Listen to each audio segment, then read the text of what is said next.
yang berbunyi pada jam 9 malam, jam merah. Pria Turangga. Mantene.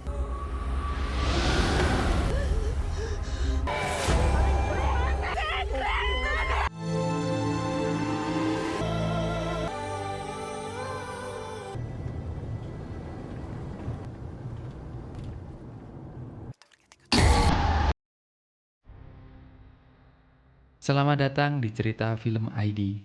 Setiap kisah memiliki sisi gelapnya sendiri, dan siapkan dirimu karena film ini penuh ketegangan dan misteri. Film ini menceritakan buruh pabrik yang bekerja di pabrik gula. Namun semakin lama, mereka semua diteror oleh makhluk-makhluk tak kasat mata, dan sampai mendapatkan sebuah bencana besar. Film ini dibintangi oleh Erika Carlina sebagai Naning, Buki B. Mansur sebagai Hendra, Arbani Yasis sebagai Fadil, Ersya Aurelia sebagai Endah, dan Mbak Vizian sebagai Wati. Langsung saja kita ke alur ceritanya. Di awal cerita diperlihatkan sebuah rombongan buruh akan berangkat menuju pabrik. Ayo muka. Cepat. Di sana ada Naning, Endah, Fadil, Hendra, dan Wati yang hampir ketinggalan rombongan. Tak lupa juga ada Frankie dan Dwi. Di sini ternyata Hendra dan Wati berpacaran, dan mereka bekerja cari uang untuk modal mereka nikah.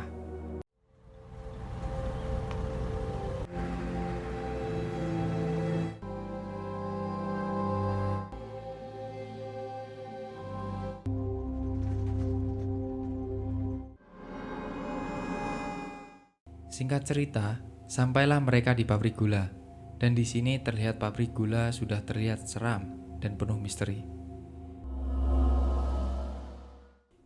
Malam pun tiba. Para perempuan sedang makan malam, tiba-tiba terdengar bunyi suara dari pabrik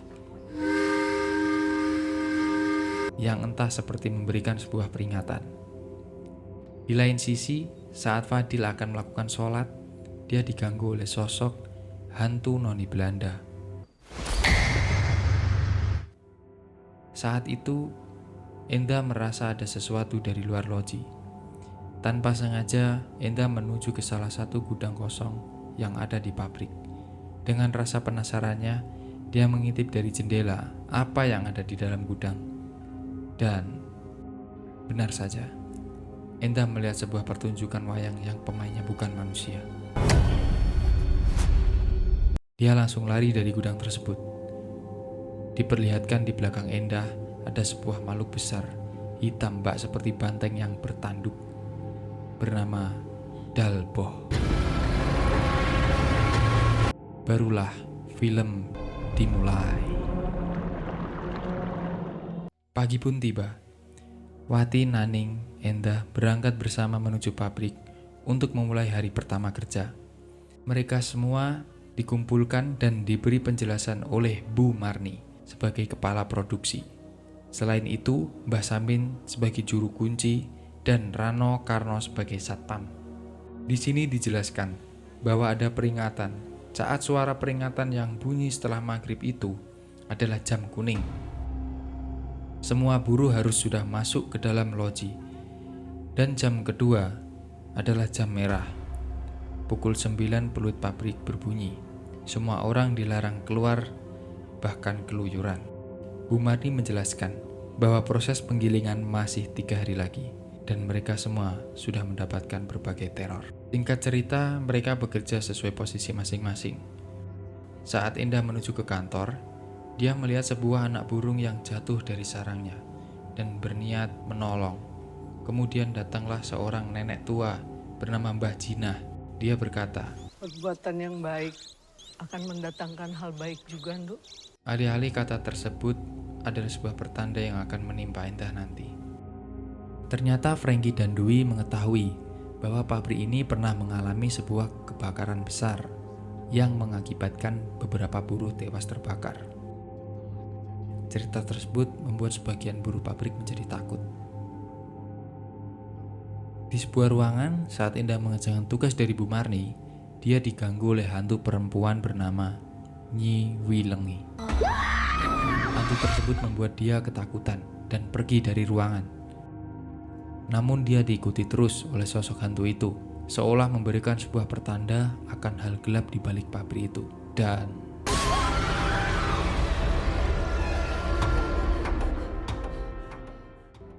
malam pun tiba.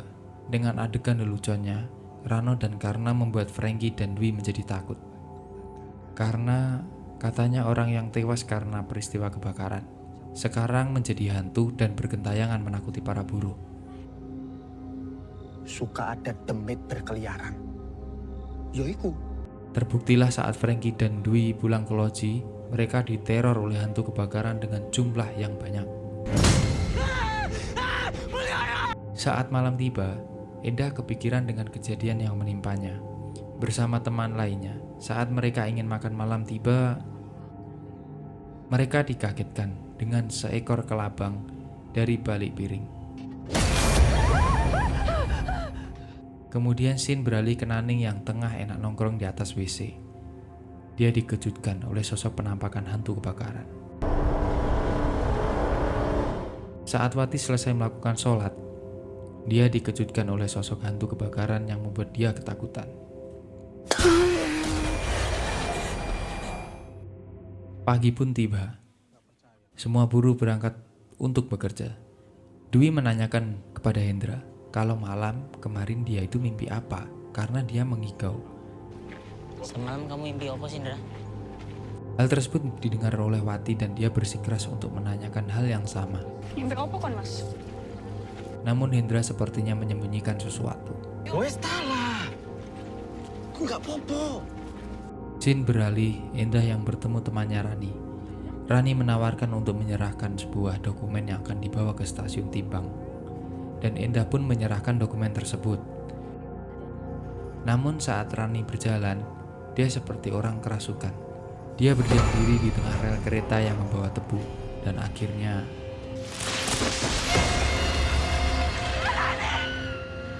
Rani pun tertimpa oleh tumpukan tebu. Hal tersebut membuat Bu Marni marah besar kepada Endah. Sesaat Basamin datang. Dia menjelaskan bahwa hal tersebut bukanlah hal biasa. Dan Mbah Jina harus memastikan ini kecelakaan kerja biasa. Dengan ritual yang dilakukan oleh Basamin dan Mbah Jina, mereka terkejut bahwa kecelakaan tadi bukanlah hal biasa, melainkan sebuah pertanda buruk. Menurut sampean, apa sing nggarai para senggala iku murka? Hal tersebut membuat Basamin dan Mbah Jina harus melakukan sebuah ritual dengan menyembahkan sepasang sapi putih. Scene beralih ke Endah yang ingin minta maaf kepada Rani. Saat Endah menemui Rani di kamar, Endah dikejutkan oleh sosok Rani yang tengah duduk membelakanginya. Namun dari arah kaca lemari, Rani berubah menjadi sosok Nyi Wilengi. Singkat cerita, Endah diselamatkan oleh Naning. Dan dia juga harus mengantarkan makanan dari Wati untuk Hendra sebelum jam merah tiba. Namun saat dia akan pulang, dia diteror oleh hantu kebakaran.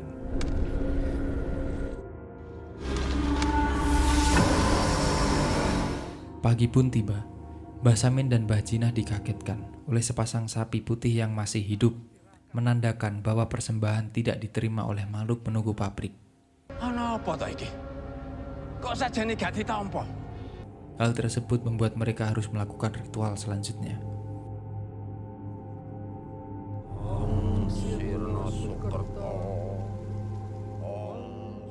Kemudian beralih ke Rano dan Karno. Saat mereka tengah melakukan patroli malam, mereka ketakutan karena suara dari sebuah sumur tua yang entah ada kejadian apa sebelumnya.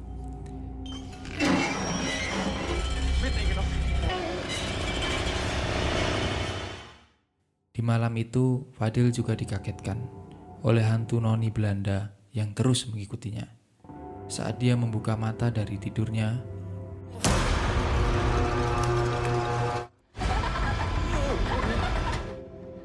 pagi pun tiba. Bu Mari dan yang lainnya dikagetkan oleh sebuah mayat berada di dalam sumur.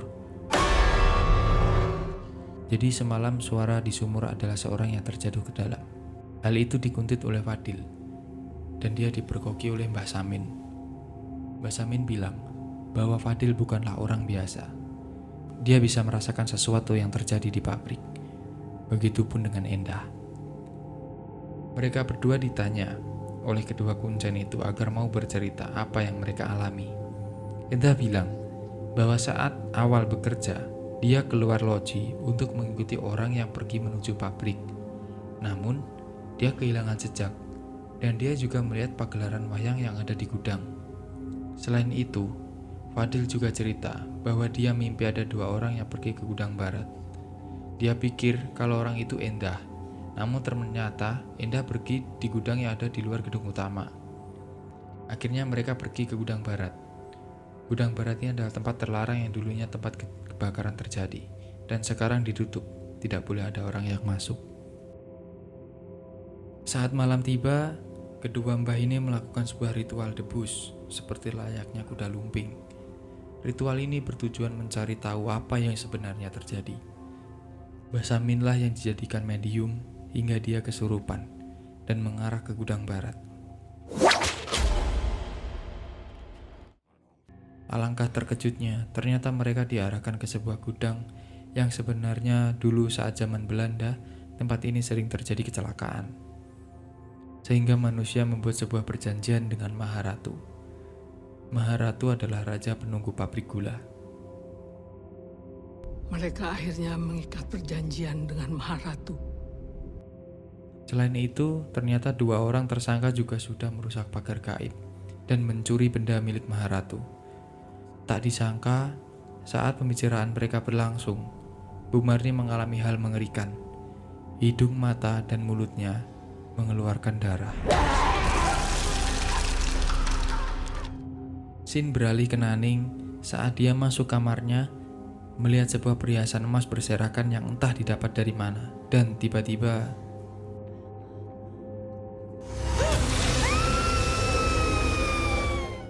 hantu kebakaran menerornya dengan jumlah yang banyak, bak seperti orang yang siap berangkat arisan.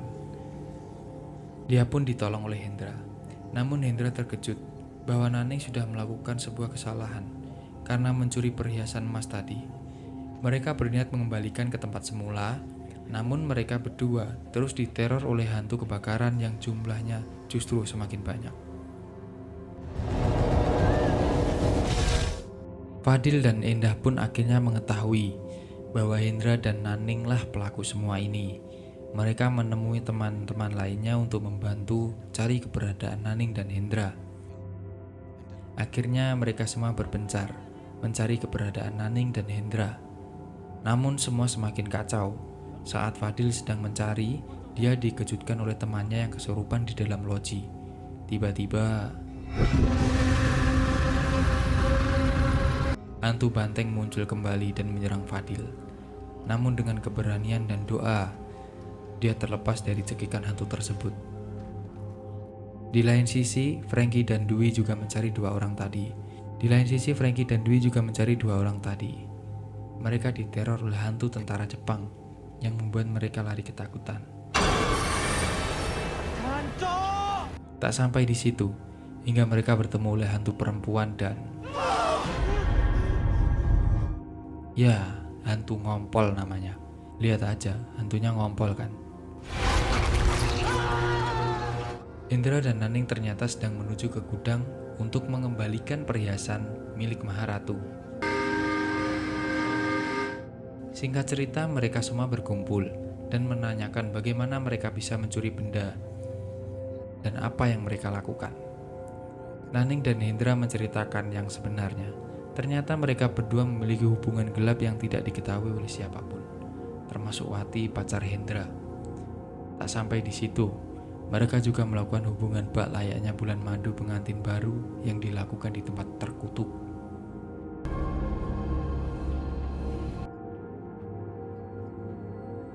Hal tersebut membuat semua terkejut, apalagi Wati yang sangat kecewa dan sakit hati terhadap Hendra karena telah mengkhianati Wati.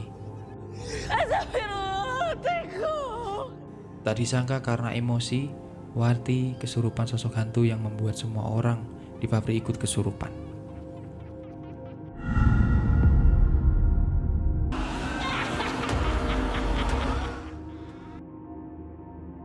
Semua pun kebingungan, bahkan Mbah Samin dan Mbah Jinah tidak bisa melakukan apa-apa. Tak sampai di situ, Enda juga dirasuki oleh sosok penunggu pabrik yang membuat dirinya mengetahui kejadian di masa lalu. Bahwa dulu, pabrik gula selalu menumbalkan sepasang pengantin alias manten tebu untuk persembahan kepada raja kerajaan Demit. Singkat cerita, mereka akhirnya tahu bahwa para penunggu pabrik menginginkan sepasang manusia untuk dijadikan tumbal, dan Hendra Naning lah yang harus dijadikan manten tebu karena kesalahan mereka sendiri. Singkat cerita, ritual akan dilaksanakan dan mereka berdua dihiasi bak layaknya pengantin. Mbah Samin dan Mbah Jinah memiliki rencana agar mereka berdua bisa selamat dengan menggantikan sebuah boneka yang mirip pengantin dan diberi nama. Mereka berdua hal tersebut bisa teratasi. Hendra dan Naning disembunyikan di dalam loji dan dilingkari menggunakan garam dengan pesan jangan sampai keluar dari pembatas garam.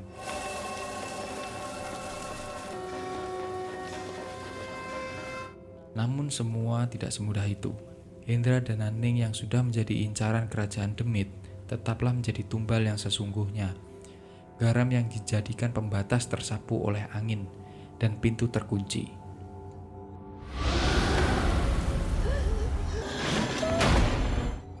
Benar saja, mereka berdua menghilang tergantikan oleh dua boneka yang seharusnya sudah terkubur saat ritual. Fadil, Endah, dan teman lainnya langsung lari ke tempat ritual tersebut dan melihat apa yang sebenarnya terkubur. Alangkah terkejutnya, ternyata Hendra dan Naning sudah tewas terkubur menggantikan boneka tadi. Lewat perantara Mbah Jinah, hantu yang ada di pabrik gula berkata bahwa tidak bisa mereka membohongi dan manusia hanya selalu menipu, tidak menepati janji. Lihat manusia yang Maharata.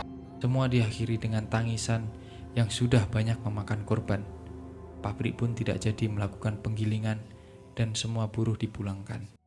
Mereka, teman Hendra dan Naning hanya terdiam dan menangis meratapi apa yang dialami di dalam pabrik gula. Sesaat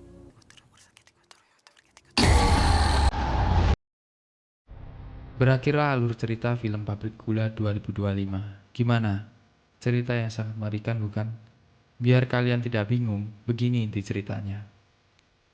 Sekelompok buruh, Hendra, Wati, Endah, Naning, Fadil, Franky, dan Dwi mendapatkan sebuah gangguan di pabrik gula yang penuh misteri. Namun mereka mendapatkan sebuah bencana karena kesalahan yang dibuat oleh Hendra dan Naning yang mengharuskan mereka jadi manten tebu untuk Maharatu. Kesimpulan dari film ini, hormati tempat dan tradisi, jaga moral, dan jangan langgar batas antara dunia manusia dan dunia gaib. Di IMDb, film ini memiliki rating 5,8. Namun film ini menurut aku patut diberi 8,0 karena berhasil memadukan horor, budaya, dan moral dengan atmosfer yang mencekam dan cerita yang solid serta kisah tentang karma dan janji manusia yang dilanggar. Aku ucapin terima kasih bagi kalian yang sudah menonton video ini dan jangan lupa klik tombol like-nya jika kalian suka serta subscribe buat dukung channel ini. Sampai jumpa.